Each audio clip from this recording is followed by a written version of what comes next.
Et que vous allez adorer. La matinale de Radio Classique avec Marc Bourreau.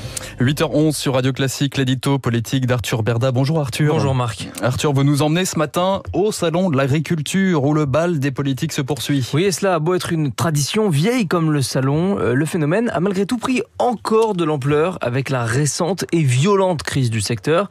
Résultat, au lieu de la cinquantaine de personnalités habituées à arpenter les allées de la porte de Versailles, ils étaient pas moins de 83, dont 30 ministres à venir tâter le cul des vaches et taper le dos des paysans l'année dernière, et il pourrait être à peu près autant cette semaine. Emmanuel Macron a comme d'habitude été le premier à se rendre sur place pour l'inauguration samedi en sa qualité de président, avant que le chef du gouvernement, François Bayrou, lui-même agriculteur, ne prenne le relais hier, lui-même ancien agriculteur, il a été éleveur de cheval, François Bayrou, et puis il y a eu encore Jordan Bardella, le patron du RN, et toute une série d'autres responsables de gauche comme de droite qui vont se croiser ou se succéder au milieu des quelques 600 000 visiteurs attendus. Et comment est-ce que vous expliquez ce succès, Arthur ? Eh bien, par le caractère à la fois indispensable et consensuel de nos agriculteurs.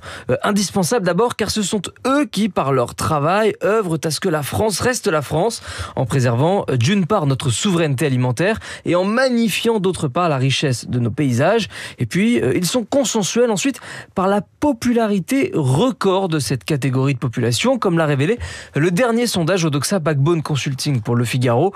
L'étude publiée ce week-end nous apprend que plus de 9 Français sur 10 ont une bonne image de leurs paysans. Ils les trouvent tout à la fois courageux, utiles, passionnés et sympathiques, loin de l'image de pollueurs ou de passéistes que certains voudraient leur coller.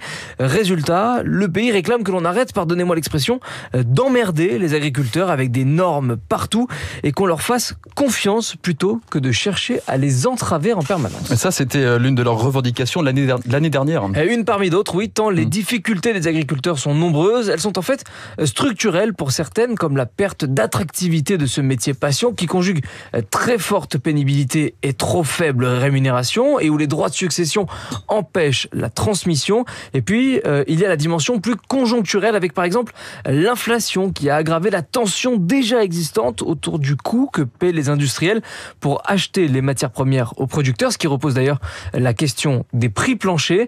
En fait, c'est cette cocotte minute qui a explosé à la figure de Gabriel Attal en début d'année dernière, donnant alors naissance à la loi agricole, le texte que vient tout juste d'adopter le Parlement. Ce texte, il a certes permis d'apaiser le secteur, on l'a vu avec la visite d'Emmanuel Macron, mais il est encore loin d'en avoir réglé tous les problèmes. Merci Arthur. Arthur Berda et son édito politique tous les matins sur Radio Classique. À demain Arthur, 8h14 tout de suite, l'invité de la matinale de Radio Classique.